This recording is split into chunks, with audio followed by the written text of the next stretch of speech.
Okay, let's get started. So last time we looked at the scattering network representation, which is the most commonly used representation to describe properties of networks, microwave networks. Majority of cases, you're mostly going to be considering two-port networks, though there are a few commonly used devices which are three-port networks as well, and we will look at a couple of them today, not from the perspective of their network representation, but from more of usage. You can read about many of those in this few sections which we have already discussed about, especially about three-port networks. When you have these constraints or these other conditions that you have a linear system, a reciprocal system, or a lossless system, then what properties they have to satisfy. We had also briefly discussed the idea of the shift of reference frames and the idea of calibration. There's a very nice section here which is around this part uh, where it also talks about a slightly different method of doing calibration as opposed to the use of loads. So um, it actually discusses that here, actually, so this one. So starting in this part of the thing where we had discussed this, that if you use a short open and a matched load and measure the reflection coefficient of, say, a two-port device connected to a network analyzer and then attach these loads on the other side, you can use those results to back calculate what the uh, this intermediary thing is. So basically the point is you have a reference frame here where you can measure gamma using a VNA, and there is some unknown box here, and then how do you if you can only connect to your device at this point, then how do you extract the true gamma, which is this one, by measuring the gamma here, and that is possible if you know the S matrix of this thing. So these are intermediate cables, something in your setup, typically just a bunch of cables. Then by replacing the D of DUT, the devices with open, short, and load, basically things for which you know the reflection coefficient, you know that that is a reflection coefficient. You can extract the value of AC. But as this section here says, that the problem with this approach is that these standards, the standards means this open, short, and load are, in practice, very hard to design. What does it actually mean? Knowing the reflection coefficient, and especially for these ones, basically means that if you have open, you want gamma to be equal to +1. For a short, you want gamma to be equal to -1. And for a load, you want gamma to be equal to 0. Okay, now this might seem very simple, but what you are really saying is that you want gamma of omega to be equal to +1, -1, or 0 for the three cases for all of omega, right? Or the omega over which you want to measure your device. Now that is not very easy to do. To construct something which has a +1 reflection coefficient over a wide range of frequencies is very, very hard, and it might not be exactly +1. And that will give rise to some errors in the calibration. So this part, I'm not going to go through it, but just wanted to tell you that there are other ways of using different sets of measurements to get rid of this or know about these error boxes. So this is basically the same as this one here. But now this is a two-port system. So your device itself is a two-port system. So remember here in this example, the VNA is considered as only one port. We're only interested in measuring reflection coefficient. The device under test is also one port. The error box is two-port because it has an input side and an output side. Okay. Whereas here, the device under test is itself two-port. It has one and two ports here. The VNA, the measurement device, is also 2-port. That is these 2 points. These are the reference planes where you can, the instrument is designed to measure the reflection coefficient. And then your error boxes are, of course, again also 2 ports, because there's always only 2 connections on either side of this thing. But there are 2 error boxes. And in this analysis, they assume that the unknown error box here and here are the same. So they have the same properties, they're identical. This could, for example, happen if you use 2 identical cables to connect the device. This need not always be true. So there are slightly different methods for calibration in a realistic scenario. But under this condition, there is another calibration technique called TRL, which stands for through, reflection, and load. So these are again 3 sets of measurements. So I recommend that you look through this and just go through the calculation where you set up the relevant boundary conditions for the corresponding measurement, and then that allows you to restrict some things about the S matrix, and you can go and calculate all the parameters. So basically, you need to know the ABCD of these error boxes. Once you know that, you can then back calculate what the true S matrix of that.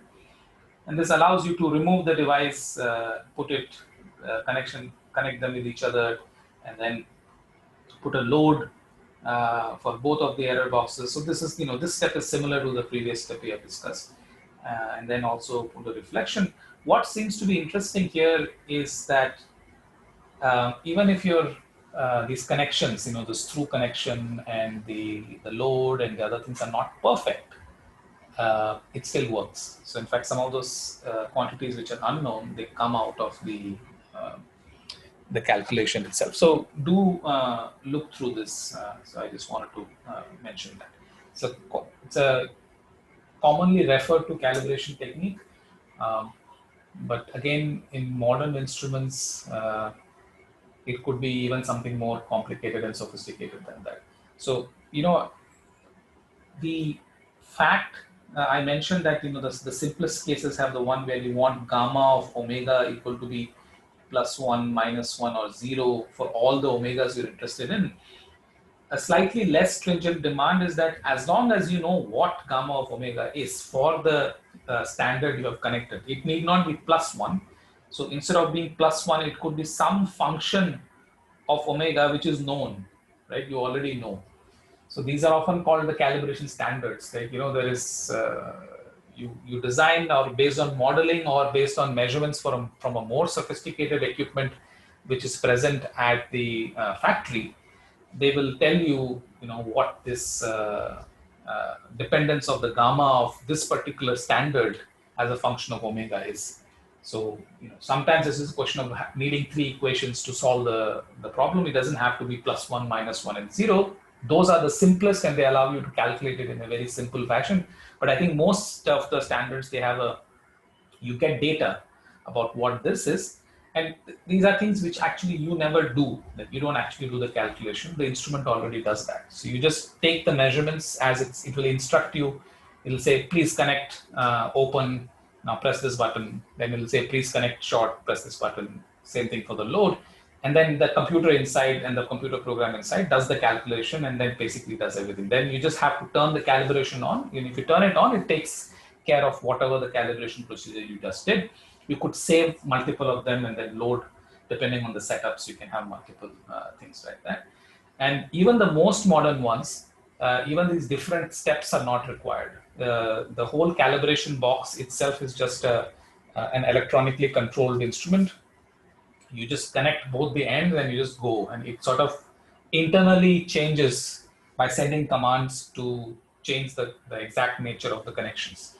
And in those cases, you might not always have the simple situation like open, short, and load, but something more complicated, but something which is easy and repeatable. That is what matters. So in practice, you just connect that instrument. For example, we have in our lab, and then you just hit calibrate and it does it for you. You don't have to do any of these.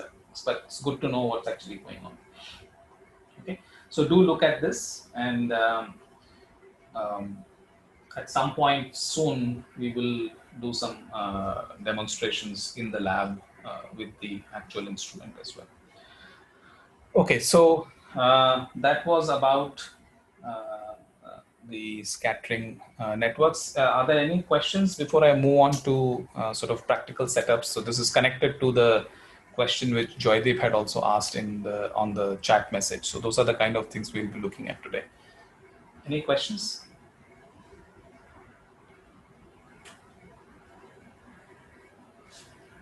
What is that error box section? We'll come back to.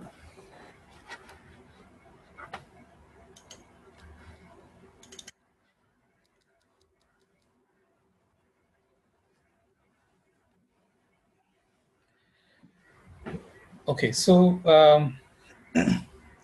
we will basically now consider more practical scenarios. And as I said, Joydeep had asked a question about that.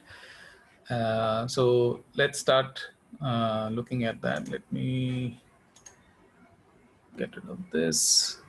So as always, this resonator is going to be our device under test. So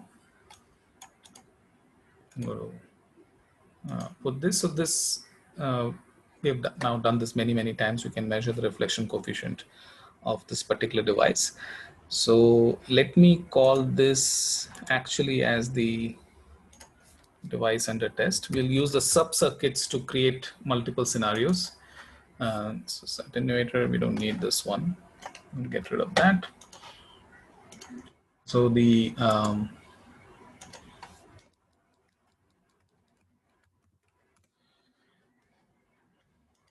first case is the simplest case, where we just connect the device under test directly to the device, sorry, to the port, and then you can measure the reflection coefficient of this guy, right? The second one is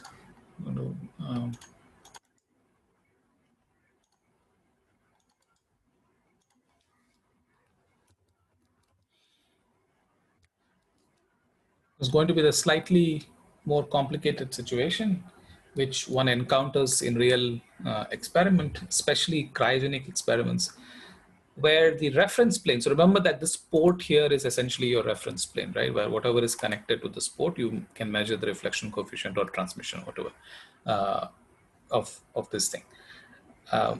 And in cryogenic experiments, in many other situations, these two things are far away from each other. There's no way you can put one right next to the other. And we need a way to connect these things. Joydeep, if Supriyo ever joins, just let me know in case I don't see his thing pop up. So, okay, so yeah, then what does one do?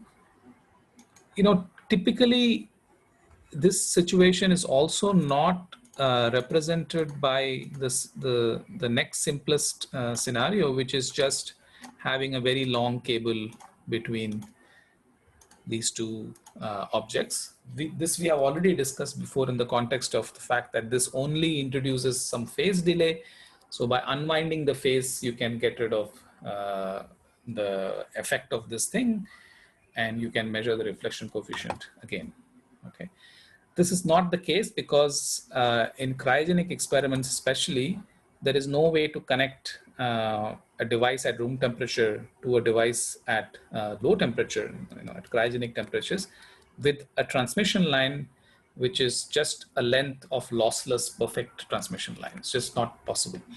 For many reasons. First of all, long lengths of transmission lines are not lossless. And last time we saw that the loss basically, any loss here sort of hides what's happening here, and you will sort of not see the true device, and you'll mostly just see loss, basically look like a perfect absorber. Right? So that's one reason.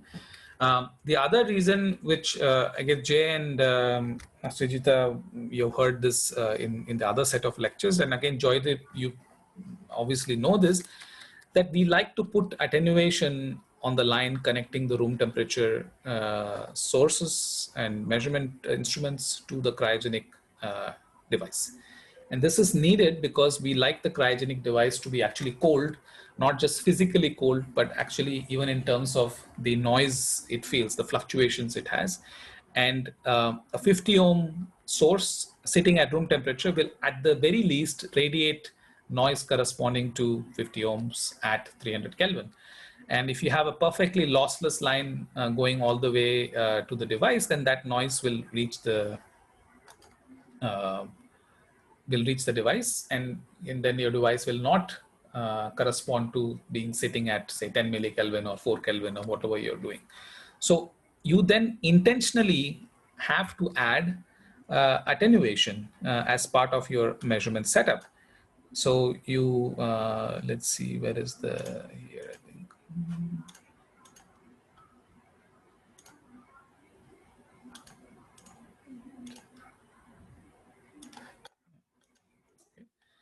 So usually there are several of these which are connected at different temperatures as we discussed, but we will not go into that detail here. What I mean is that there are several attenuators at different stages of the temperature, because inside a cryogenic environment, there are several stages of temperatures which you have access to. But the net effect is that you're going to have some very big loss, something typically of the order of 60 dB. And this 60 dB is essentially sort of a rule of thumb for typical dilution refrigerator setups, where the temperature at base is 10 millikelvin. So it's 0.01 Kelvin or 10 minus 2 Kelvin. And here you have 300 Kelvin. And simply speaking, this 60 dB, which is 10 to the power 6, is the division you're going to get in power, or equivalently in temperature. Okay, so power and temperature here are on the same footing. So 300 Kelvin, which is 3 10 to the power 2 divided by 10 to the power 6, gives you a number which is something like 3 10 to the power minus 4, whereas your temperature is 10 minus 2. So it's much smaller than the temperature at which you're operating. So it makes the noise coming from the 300 Kelvin thing completely insignificant. Okay? And that's the regime you want to be in. Now, if you have a situation like this is what we looked at last time as well, then measuring the reflection coefficient at this plane, even though in microwave office, it will actually give you some result. So let's just look at that again. What did I do here? This something. Oh, okay, it snapped out of the picture. Let's get rid of these two graphs.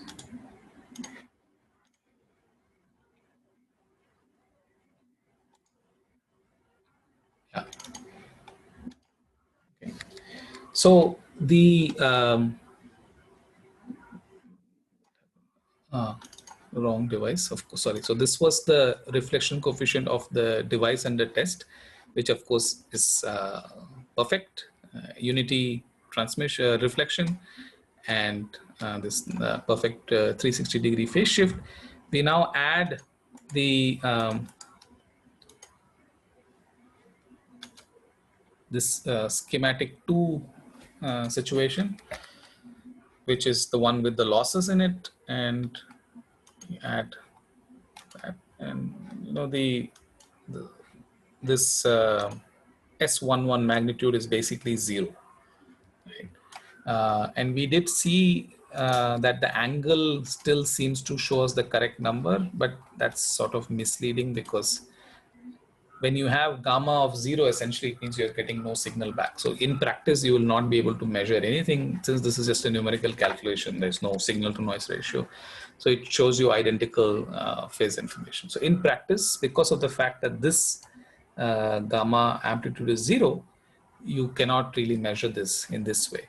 So what that means is that it rules out doing a reflection coefficient measurement of this type, where the signal is going in and coming back via the same path. Okay.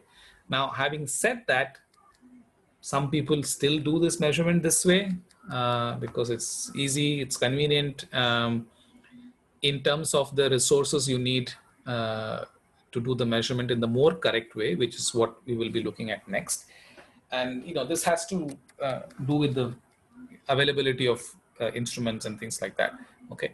And the way you compensate for this problem is, as I again explained to you many times, you can compensate for the loss going in by just putting significantly higher power, but you can not really compensate for the loss coming outwards because that will always degrade the signal to noise ratio. However, if this device under test is completely resilient to the amount of power you're putting in, and there are some devices like that, then you could in principle, account for both losses by putting in, basically compensating for 120 dB of effective loss and putting in large enough power that sufficient power comes back for you to detect that signal. The ratio being very low is not so relevant, but you can imagine this is 12 orders of magnitude of power more you'll have to put in. It might not always be practical. Okay, and definitely signal to noise ratio is going to be an issue. And in situations where the amount of power this device under test can actually handle, which is true for all qubit and cavity kind of experiments, qubit coupled to cavity experiments, you cannot increase the power at the level of the sample.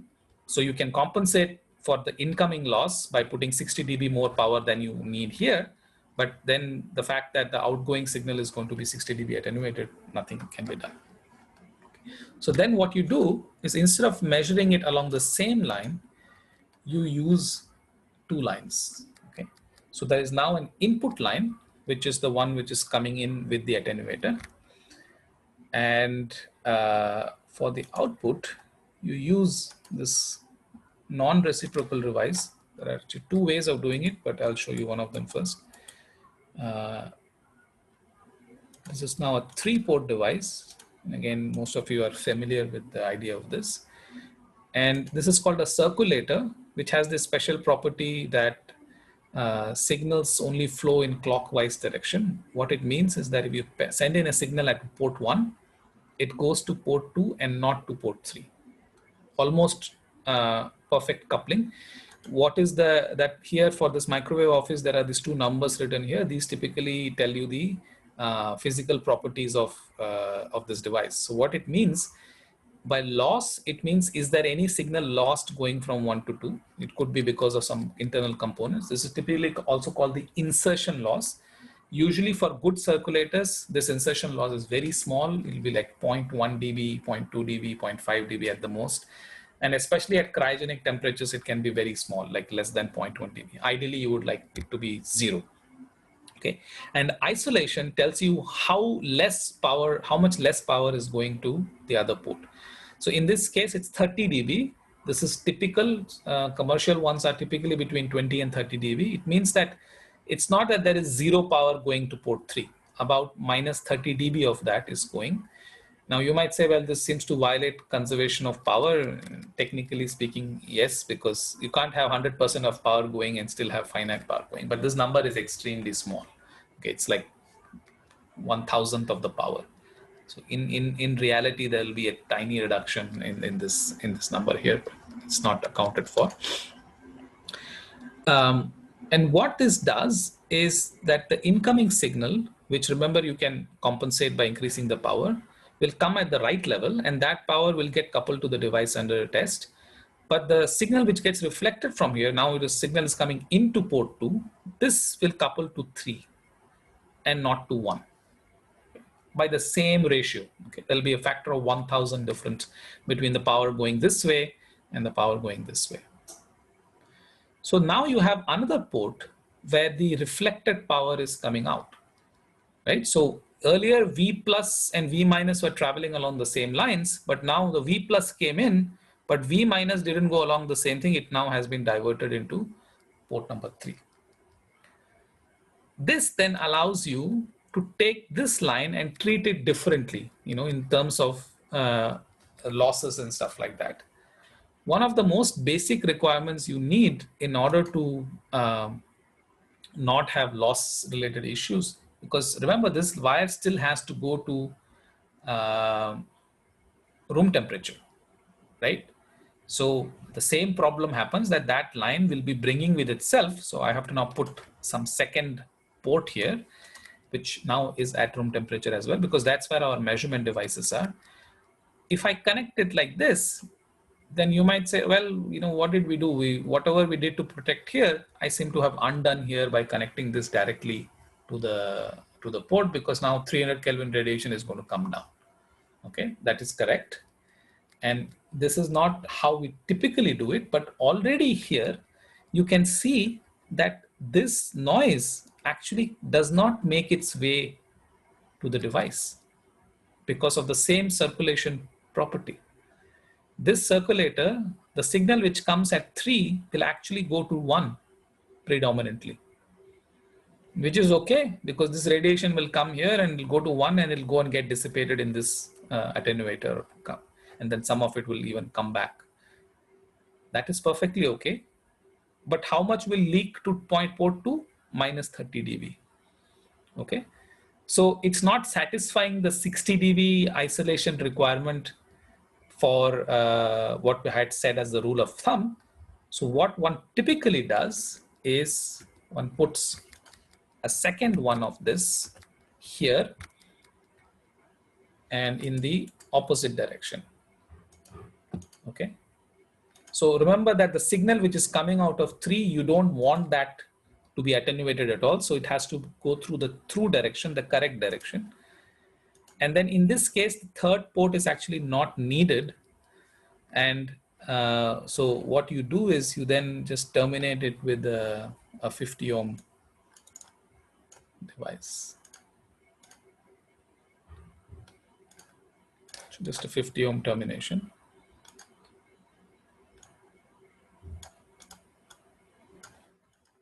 So now the 300 Kelvin radiation coming from here first has to go in the reverse direction through this first circulator, and it has to go in the reverse direction through the second circulator. And now if the isolation is 30 dB, then 30 plus 30 gives you 60 dB. So that is sufficient.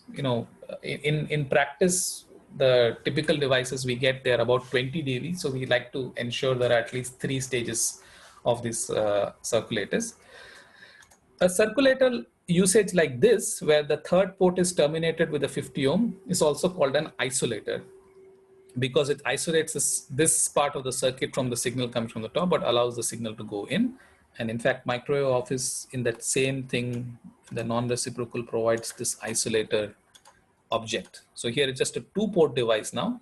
And again, remember, it has the same 2 properties, isolation and loss, insertion loss. So I could have replaced this with, and commercially you can buy both versions. They're actually identical. The only difference is that in the isolator, that 50 ohm termination is internal to the device. You don't have to provide one. Or you can get a 3-port circulator and put it as an isolator. Their functioning, principles of working is exactly the same. Okay. So this is how one would do. So now you see that the outgoing signal is no longer has to suffer any loss, strictly, ideally speaking. In reality, again, this is not true. And that is the reason you need actually an amplifier in this kind of a setup. Okay. Note that this circulator here and this isolator here, this will usually be at the same temperature as the device under test. So all of these are cold. That has some implications which maybe we'll not discuss now. But after this, so all of this is at the same temperature. After the signal reaches this point, it still has to travel to room temperature. And usually just that length of transmission line you end up having here is going to have some losses, right? Now, how do we help this situation? In practice, we put superconducting cables, which have very low loss, but superconducting cables will only work if the temperature is sufficiently low. Typically, such cables can only be used below 4 Kelvin stage in the refrigerator. So from about the base temperature of 10 millikelvin to about 4 Kelvin, you can use a superconducting cable and keep the losses low. But then from 4 Kelvin onwards, all the way to 300 Kelvin is usually going to be a standard metallic non-superconducting cable. Now here comes another caveat, that you cannot even connect the room temperature stages to the low temperature stages using say good conductivity cables, right? And the reason for that is now not the noise part, but just thermal load. Because these low temperature stages have to maintain their temperature, and the only way they can do that is by minimizing how much heat reaches them. So if you connect the 300 Kelvin stage with the 4 Kelvin stage with a nice copper wire, then all that heat which is going to be conducted by the nice copper wire will load the 400 Kelvin stage and actually cause it to heat up. Okay, so what that means is you invariably use cables which have poor conductors of heat, like stainless steel, and that, because of the Wiedemann-Franz law, which tells you that thermal conductivity and electrical conductivity sort of go together, there is a ratio which is sort of fixed for different materials, then you get that their electrical conductivity is also not fantastic. And consequently, that means that the signal is going to experience attenuation. So now I'm talking about a section of transmission line which is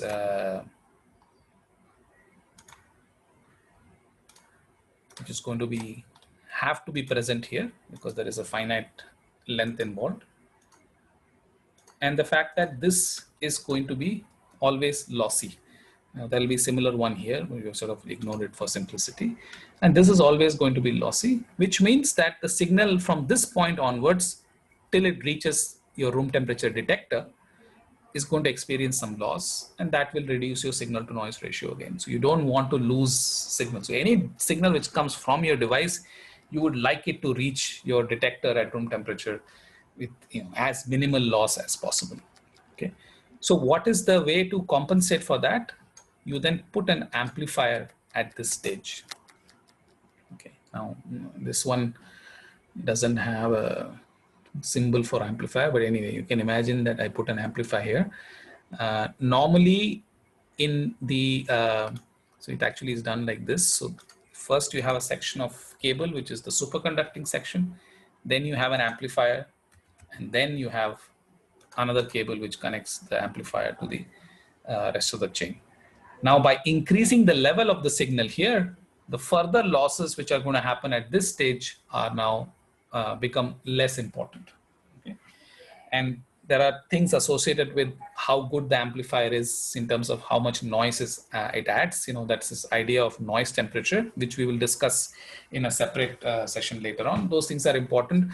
The reason the amplifier is kept at 4 Kelvin stage, typically the commercial ones, is that it also dissipates a lot of heat when it's powered up, and there is not enough cooling power at the low temperature stage to handle that heat. So you put it at 4 Kelvin, but that's okay because this cable can be superconducting and have minimal loss. And then once you amplify, then it doesn't matter. You can go and send the signal back to the room temperature detector. Okay, so this is the typical setup which one has. Let me could just probably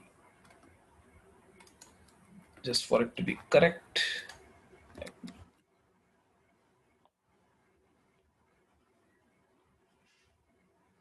I'll put an amplifier here.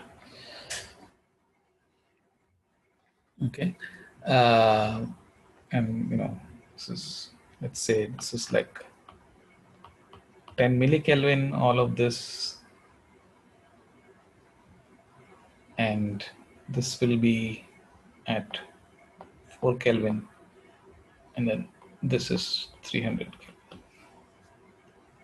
Okay.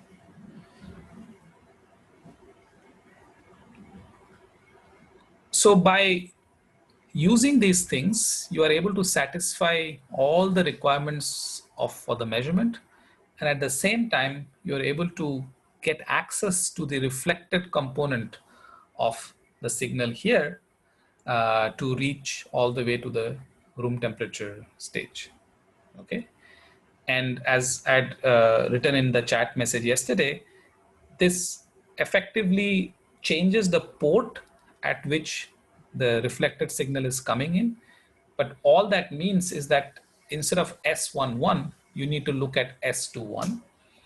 And the normalizations are not going to be perfect. Okay. What that means is that if the amount of attenuation here, so you started with a signal, say amplitude A, and then you experience some reduction in amplitude, and then it comes back here, the V minus is going to experience some gain and some losses. So there's some net gain, let's hope. If these two are not perfectly balanced, your S21 is not going to have an amplitude of 1, all right? Which is what you expect for the for this device. You expect the reflection coefficient to be 1 because this is completely lossless. That is the first thing you lose. That now, you know, the total gain of this chain all the way from here back to here need not be unity, need not be constant as a function of frequency. It could be a frequency dependent thing. Why? Because this amplifier here could be frequency dependent. I'm just going to reconnect this here. So just imagine there is an amplifier. I don't know if there is a way to put an amplifier in this thing. Anyway, so as long as you keep those things in mind, you can still extract the information you want. And for this example, the information is basically just this phase shift, right? Because you don't expect the amplitude to be changing as a function of frequency. But if it did, that will also show up. So let's look at now. Okay, let's see, all the connections are there. And okay, these are not very long transmission line. Let me just put it at 6 gigahertz. Just put a tuner here to be able to tune the length and see what happens. Now, in practice, this is going to be a sufficient length of cable, and so you can't avoid that. So what we need to plot is S21 of schematic 2, which is now, it's already here. So let's put S21, then S21 for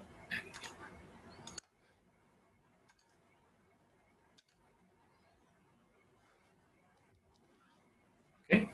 So let's see what has happened here. I should probably, maybe S21 now I will plot in dB so that it's easy to see the scale. And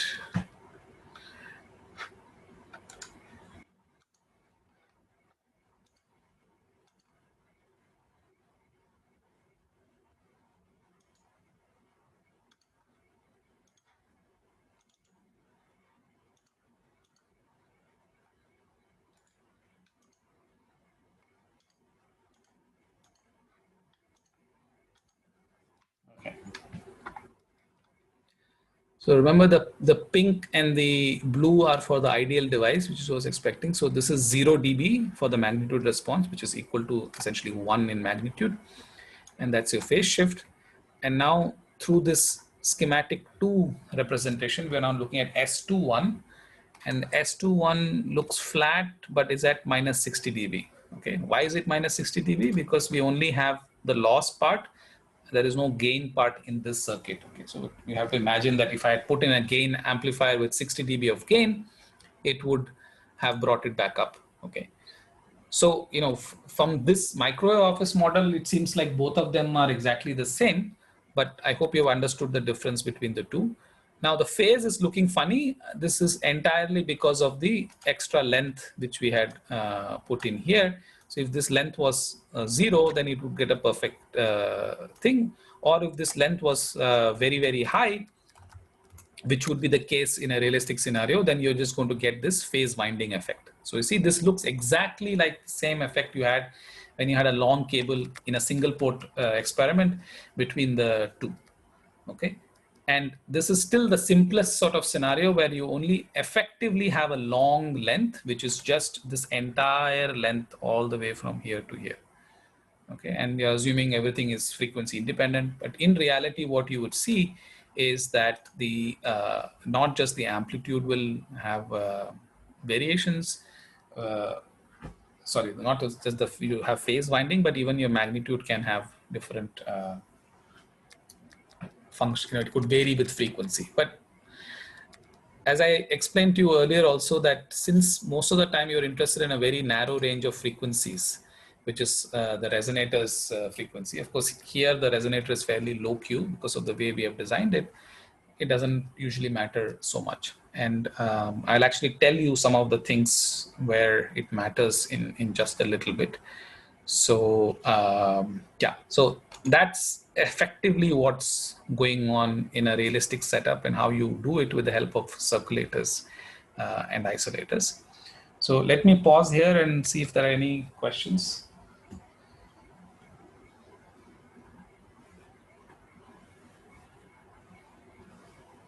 No? Okay. So just one I other had one point, small question. you might then say that, look, if this was, it was possible to use these circulators to prevent the noise from coming in this direction. Why can't we do that on the input line? Actually, depending on how you phrase it, can be look like an interesting question or a dumb question, because in that case we do want the signal to pass through, right? So it doesn't really help. But one could also imagine a situation where you just put circulators going in the, which are pointing in this direction, and use the fact that they have finite isolation in one direction as the attenuator. So that's in principle possible. However, practically, these circulators are very expensive compared to an attenuator.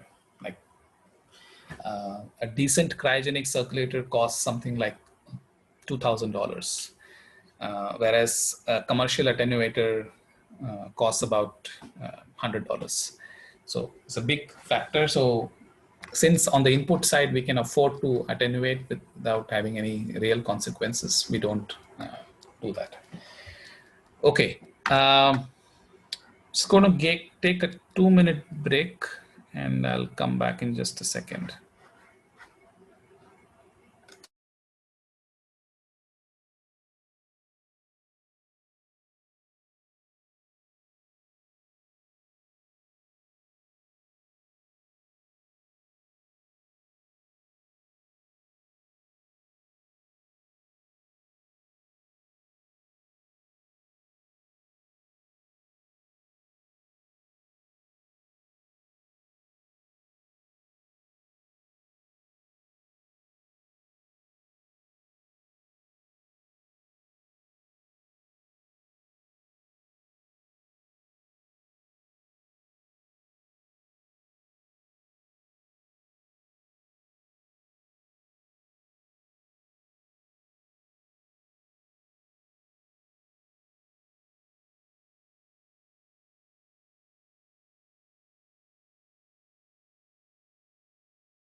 All right.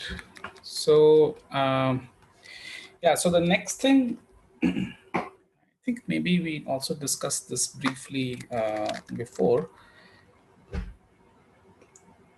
I want to show you and discuss what happens in real experiments where things are not perfect. So what do I mean by that? Not perfect meaning that the impedance is not exactly 50 ohms. When I connect a device like, say, a circulator to my device under test, this joint is not perfect, means that it's not reflection free, which means all of these joints essentially become points at which waves can get reflected. And the reason could be many. Sometimes the impedance is slightly mismatched. Every time there's a connection, there are some additional reactances which show up, and that causes the wave to reflect. Usually these are small, and you have to ensure that they are small, otherwise the system becomes unusable. But it's never 100% perfect. So there's always a small amount of reflection. And typically the rule of thumb for what might be called a good connection or something which is a good match is a return loss of minus 20 dB. Okay, return loss is just a way of saying what is S11 power magnitude. Minus 20 dB means only 1% of the power is being reflected, and the rest is transmitted or absorbed. That is the typical sort of accepted thing, that it's a decent connection. Of course, 25 dB and 30 dB is even better, right? And remember, in log units, it's a log unit, so you're talking about the power changing in powers of 10. So 30 dB would be 10 times better than 20 dB in terms of the amount of power reflected. And this sort of comes more from an engineering perspective, where typically you might only be concerned about power coupling, that you say that, okay, I'm sending some power in and 99% of that power has been delivered to the load or has been absorbed or has been transmitted to the right place, and only 1% of the power is coming back. So that's not bad, sounds like it's quite good. However, and I think maybe this was the part I had maybe already discussed, but we'll go into a little bit more detail, is what does a 20 dB return loss actually mean in terms of the impedance, right? And this is what we had discussed.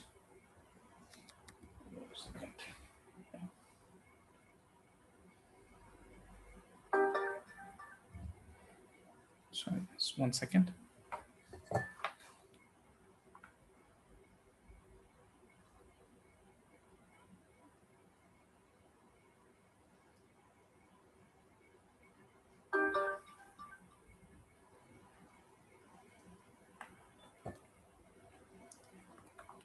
Sorry. So this is sort of very simple to estimate. Basically, we are saying gamma is 20 dB or less, better than 20 dB, that it's basically 0.01, right? Sorry, actually this is not correct. This is 0.01. That's because it's the power ratio talking about. So then that means gamma is 0.1. Sine we are ignoring for now. So it's 0.1. So only 10% in amplitude. Okay. So if you now take the expression for gamma for the simplest case, basically what it is saying, it's the mismatch from 50 ohms we are talking about, because 50 ohm is the standard, So you have, Z minus Z naught over Z plus Z naught, which is, we now just for simplicity, we'll just consider real impedances and characteristic impedance. So R, and now Z naught is 50. For R 50 is equal to 0.1.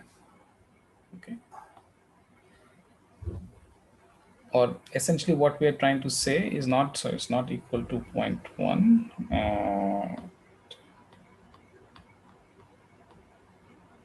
Saying that this is less than equal to 0.1. That is essentially the range we are interested in, right? So it's 0.1 or better. So if you look at this, let's consider R equals 40 ohms, right? So that means gamma is minus 10 over 90, right? So that's about 0.1. Similarly, if you have 60 ohms, your gamma is 10 over 110. Again, about 0.1. So you can, of course, solve this equation to figure out exactly what that range is.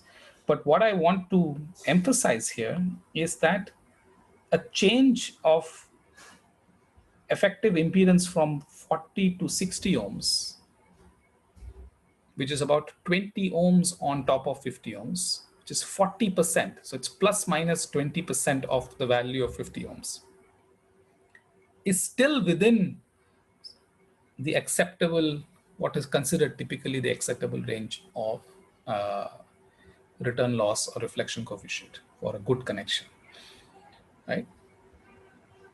Now, we are completely discussing a very practical scenario which happens in experiments, but the connection with sort of the general theme of this course is that it might seem very surprising that this is the case. And exactly what you are interested in determines whether this is acceptable or not.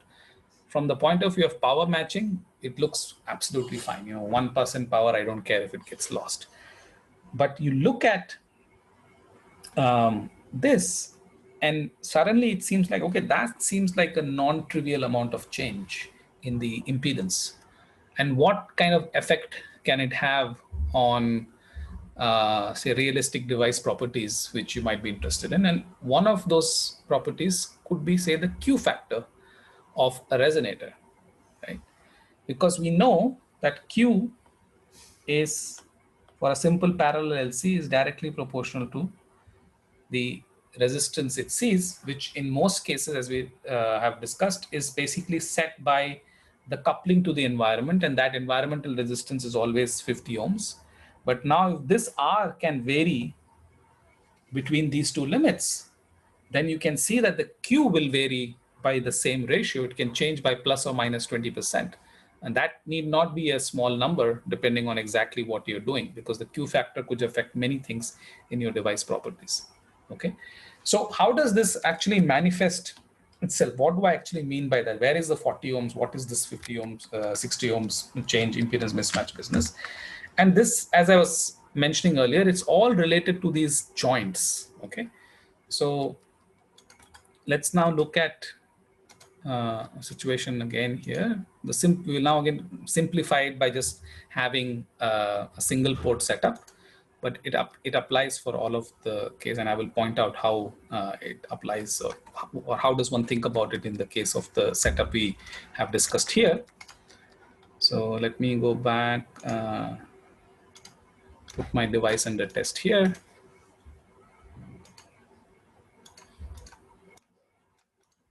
I put my reflection point here. In this case, the there is not too many points for different reflections to take place, so you always need some length of transmission line, and the importance of this will become relevant in just a second. Where did it go? What am I doing? Fine.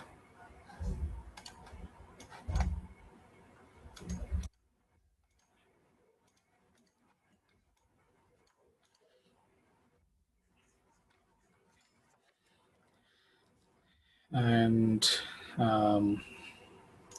let's make this centered around 5 gigahertz and give it some reasonable length. Let's say, I don't know, 900 degrees, something like that. Okay. Now, if this is perfectly 50 ohms, we of course know that this is not going to do anything. You're just going to see this phase winding, right? However, if this was slightly off in impedance, though realistically with cables, if this transmission line mentioned here is related to a piece of cable in your setup, the chances that it is deviate from 50 ohms is very, very small. However, if this was a piece of transmission line made on a chip, you could have made a mistake and designed it poorly, and it's not really 50 ohms, but let's say it's something like 60 ohms over here. Okay. What this means is that this point is anyway always a reflection point because this is a reflector, but now this also is a reflection point. So you can now have waves going back and forth. So it sort of sets up something which looks like a, some resonator, whose resonant frequencies will be related to the length, effective length here. And again, which mode you're talking about and what is the frequency at which you're probing. Now, let's look at the response of this device as a function of frequency. Okay.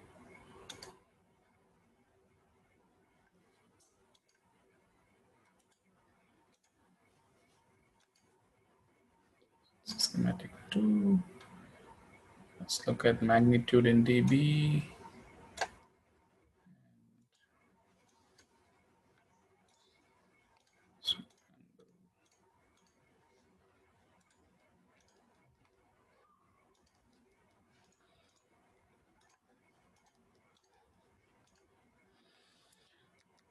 Okay. So of course this magnitude looks a little strange, but it's basically 0 dB it's just showing. Again, remember that nothing is lossy here. All of this is still a perfectly lossless transmission line. So the net reflection coefficient did not change from 1. It is still the same. It's going to kill it right now. And now you see that this is basically again the phase winding. Remember this, let's just tune the value here. This one. Okay, it's the same thing, but something which is not very obvious is actually going on here, and I will tell you what that is in just a second. So what I'm going to do, because we don't have a way to unwind this with this network analyzer, so that as I've explained to you, a simple way of doing that is to use a piece of transmission line with the negative of the length which is being put here. Okay, the only difference is that I'm going to now, this is going to be a 50 ohm line, right? Because we don't know that this has a bad impedance at 60 ohm. So from the point of view of the network analyzer, it's just going to add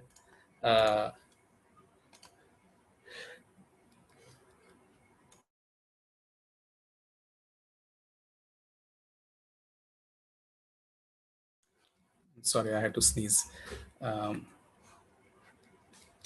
It's going to consider only a 50 ohm line. It doesn't know what this is. So I'm going to now tune this as well, and let's allow 2000. Go back to this graph, and I start tuning this negative one now. Apply negative values. So you see it's now starting to unwind. And let me now set this exactly equal to the negative of the one which we had chosen before. Okay. So you see that that triangular sort of sawtooth kind of pattern has gone away, but something is remaining. You see this weird thing here? And I'll show you that this is actually because of this impedance mismatch, because if I put this to 50 ohms, that weird stuff will go away. So for comparison, let me freeze this, go back here, change this into 60 ohms. This is what it looks like. And this is not just some simple, frequency dependence which has happened in the line or anything like that. This is now a real effect which is happening because of the deflections, and it cannot be undone. There is no negative length here which will allow you to fix that little bubbles, these ripples you are seeing over here. Because the correct length is the one I have put in, because it has to be exactly the negative of that to cancel the phase winding. But there are these additional dips here, and we can see this in a more exaggerated fashion, if we go back to the magnitude response, which we know anyway is flat, but if I now introduce a resistance in the device so that it absorbs some power, so just to get you some magnitude response as well. So let's put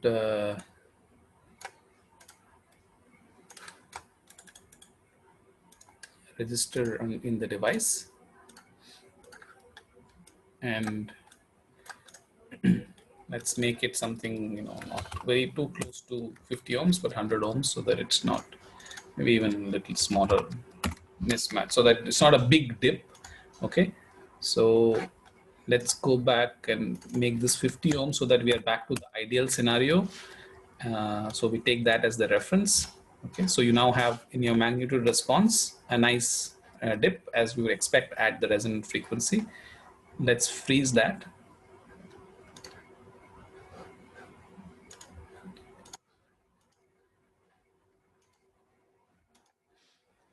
And I go back and make this 60 ohms. And now you see that this also has this weird, it doesn't look like that nice dip. Okay, it has this weird extra thing going on that side. Okay, so this is a real effect which is happening because of this reflection. This is now set up a little resonator kind of behavior, but it's not a very high Q resonator because, you know, the reflections are not very strong. Okay, so how does one interpret this of what is actually going on because of this? And the nice way to interpret this is to consider what is actually the impedance is seen by the device under test. Okay, looking outwards from here, if this was a perfect 50 ohm, 50 ohm, 50 ohm, it would have seen essentially a 50 ohm real value of the impedance. But in the presence of something like this, it's now going to see something different.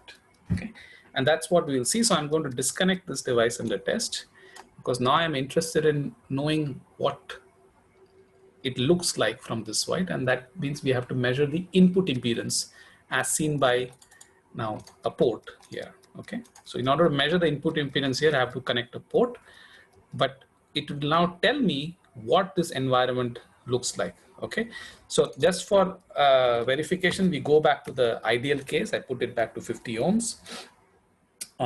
Let me just put this on a new graph because these units are going to be different, and I'm going to add the Z in measurement. I'm going to put real and imaginary parts separately so that we can see what's going on. Okay, so in the ideal case, the real is 50 ohms, it's frequency independent, and the imaginary is 0 and it's frequency independent. This we already know, this is how it should be.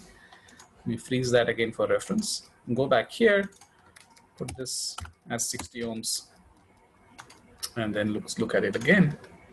And now you see what's actually going on and what was that ripple you had actually seen. Okay, so the characteristic impedance, not the characteristic, but the input impedance seen by the device under test now looks like this. Okay, it oscillates from 50 ohms down to about 35 ohms in real part, and similarly the imaginary part goes from something like, you know, 0 to 7 ohms and then minus 7 ohms or something. Okay, and these oscillations, the magnitude of these variations depends on the amount of mismatch you have. You know, if this was not 60 ohms, it was larger, so you can see. Let's tune this. So is that Z? Okay. So as you increase the mismatch, these variations become stronger and stronger. You can see its effect over here. You see now that in the reflection coefficient, you see these very bizarre dips. Now you're actually seeing other repetitions of your frequencies. It's showing you the presence of other resonances in the system. This is graph 1. We had let's look at the angle as well. Now the angle starts looking very strange. Oh, I guess it's because I've added the loss. So actually, let's go and kill the loss here so that it's not, it doesn't become too weird looking. What did I do? Oh, sorry. This graph one is for which plot? Schematic 2. Oh, sorry, I messed up schematic 2. I'll just show you both of them in comparison. But let's come back here, look at the impedances here, and then if you go back closer to 50 ohms, then it's flat. Then if you go to the other side, if it was smaller in impedance, then you have these variations going in the opposite direction. Okay, but they both have the same effect, similar effect on the resonance. So now graph 2, let me just, that's fine, you can leave it there. Connect this back here and look at how the phase shift looks like. So you see now it looks really weird and it becomes nice as we go close to 50 ohms. We cross the 50 ohm, again it starts having these weird ripples here, right?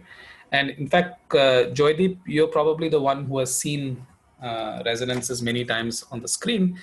This is typically how they look like. They never have this very nice thing, especially if you're looking at a broadband resonance like the kind in the paramp. There's always these extra wiggles here, and that's what's going on.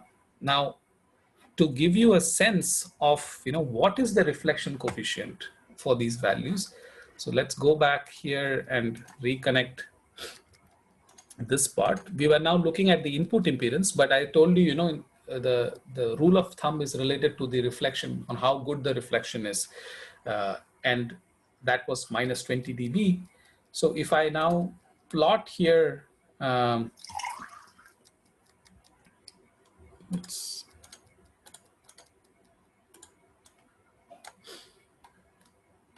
now the S11, sorry, S22, because that's the port we're looking at, magnitude dB.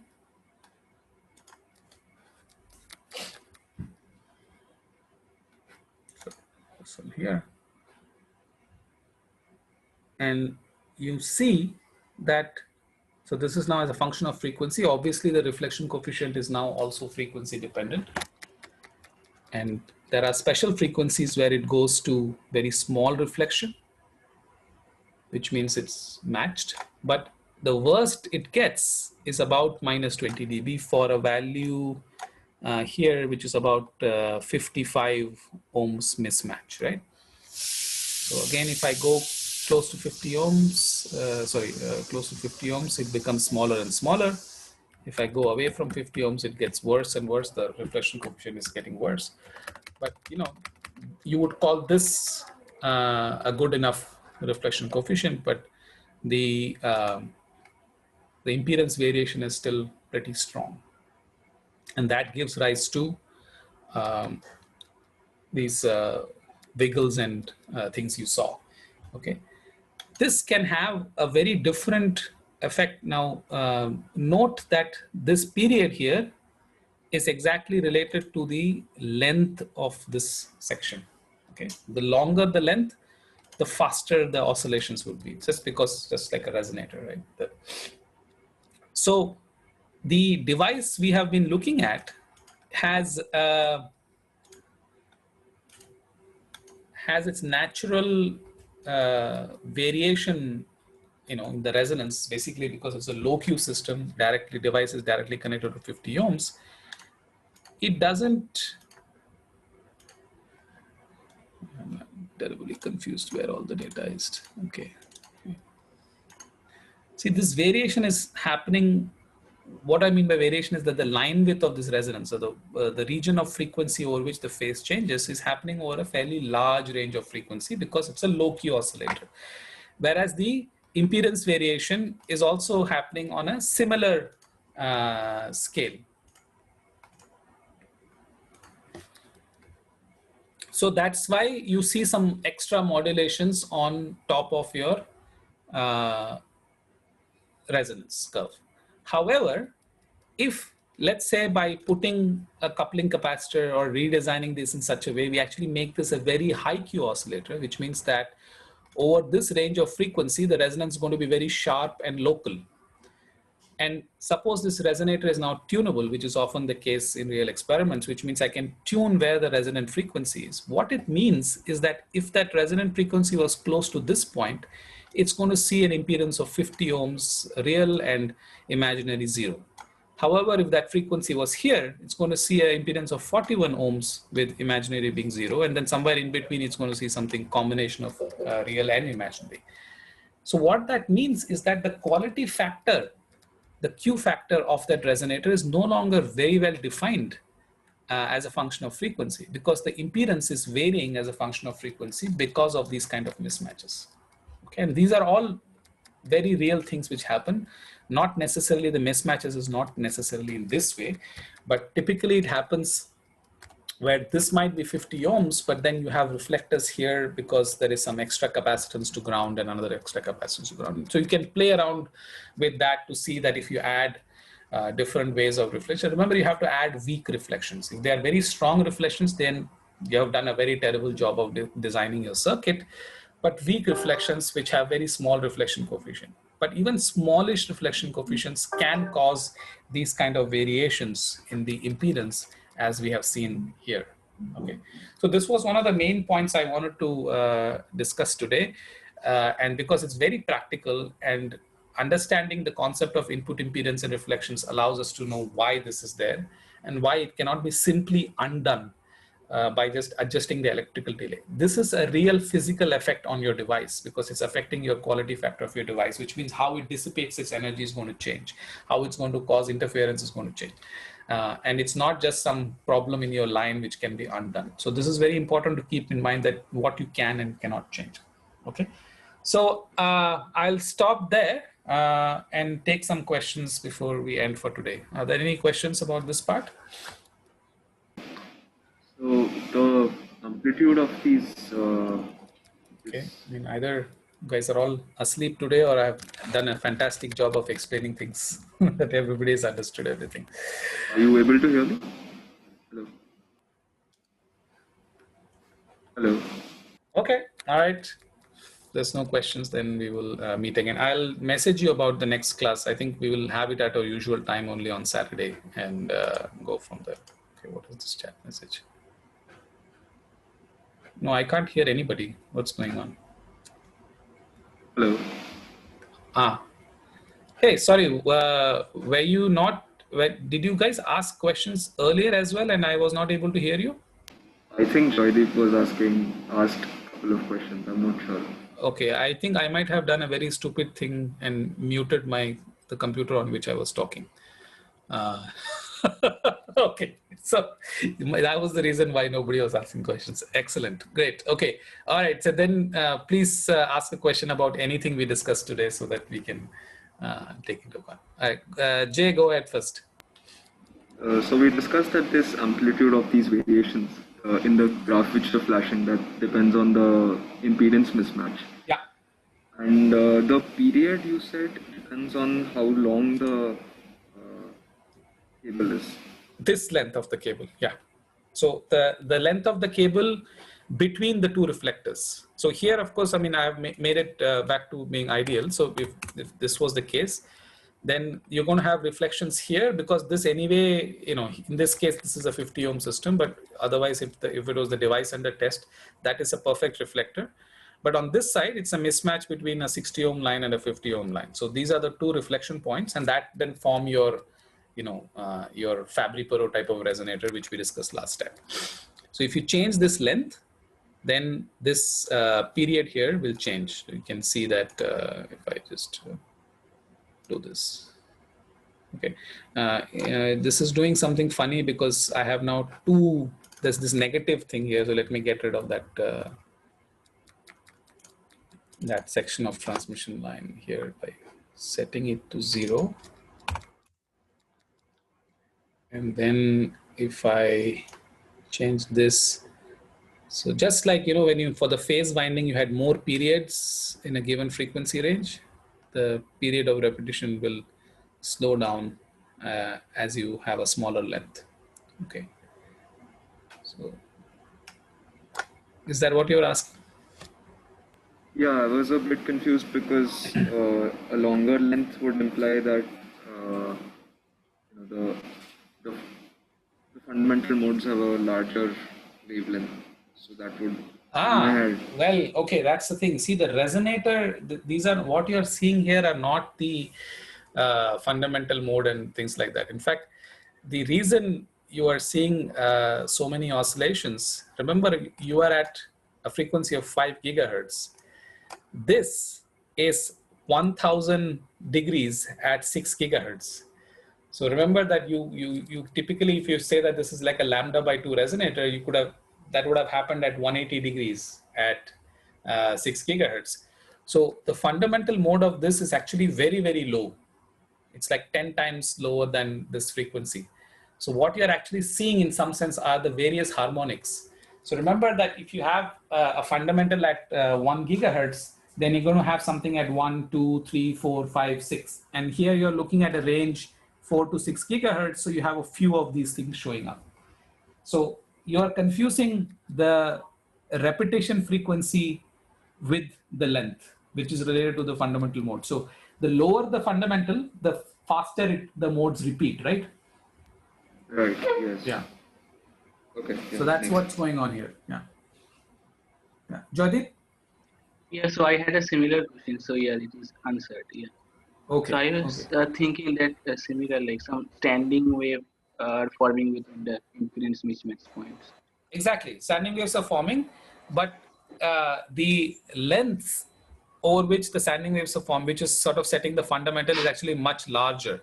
See, if this was quite small, then usually you don't see a big problem. But you might see a strong effect if you're unlucky and that frequency coincides with the frequency at which you are measuring. So depending on the exact length, you could either end up with a maximum or a minimum, and that can change. Okay, and in fact, this is the reason that in these kind of setups, where did it go? In this kind of a setup, what is the effective length which matters when one worries about the reflection from the point of view of this device? It actually has nothing to do with the lens on this side. It's got to do with the lens after the circulator, the last circulator you have, because here at this point the incident and the reflected wave get separated out. Okay, so any reflection in this path is not going to come back and interfere here and allow you to set up a standing wave. Okay, Right. so what matters is that between this circulator, which is the one which is used to separate the incoming and outgoing waves, there will be a length of cable or something which connects the device. Okay, and it's this length here and any reflections here which will cause the kind of problem we have discussed.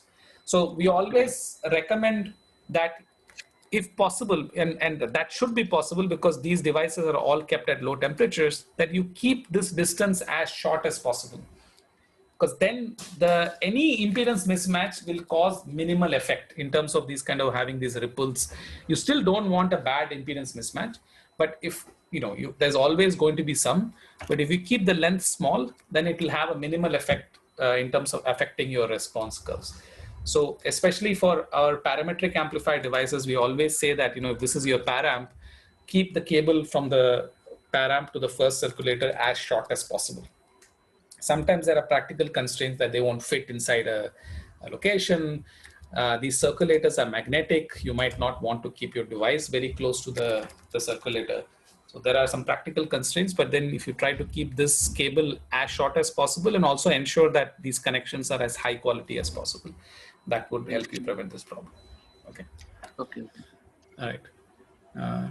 Any other questions? I have one. Yeah. Might be silly, but how do you introduce this negative electrical length? I didn't understand that practically. So, okay. So in microwave office, it's just a trick. Yes, you Okay. just type minus. I just type minus, and that just automatically causes so remember that the length is what causes the phase to increase as a function of frequency. Why? Because finite length means there is now going to be a finite time delay for the wave to travel from one end to the other end. So a certain length L will give rise to a certain time delay T, and a certain time delay T will give rise to a phase difference omega into T. Yes. Okay. So while T is fixed, omega is changing as you know, omega is changing from one end to the other end of the range of frequencies you're interested in, and that causes the phase to increase in one direction. Yes. In microwave office, if I set the length to be negative, then it just causes the phase to change in the opposite direction. Okay, because you can see this if you now look up in POSAR what is the S matrix of a piece of cable. So if I just enter allow a negative length, which of course physically has no meaning, but if you just enter it into the maths will show you that the phase will go in the opposite direction. So the forward running phase and the backward running phase just cancel each other out and you get no phase difference because it is now equivalent to having no cable. If I connect a cable here on this microwave office with an electrical length positive and have same electrical length negative, they actually cancel each other out. It's equivalent. The total S matrix of that combined cable system will be basically the S matrix is just going to be a unity S matrix, like of just perfect transmission, nothing is there. So this is just a mathematical thing. So similarly, in a vector network analyzer, you can enter this and it just mathematically assumes that, okay, if there was a length of cable like this having a negative thing, it will just introduce the correct S matrix behavior and compensates for that. Oh, okay. So it's just a calculation. Yeah. So I'll show you this when I show you guys the actual vector network analyzer. You'll see this setting. So it's just a number. So it allows us to take into account these simple problems like just the length of cable, because otherwise the instrument will measure the correct reflection coefficient and show you the phase changing as a function of frequency, and that can completely mask the actual feature you're looking for. So if that's all that is going on, by just entering this so-called electrical delay or electrical length, you can undo that effect in a simple, it's just a mathematical calculation, that's all. Okay, any other questions?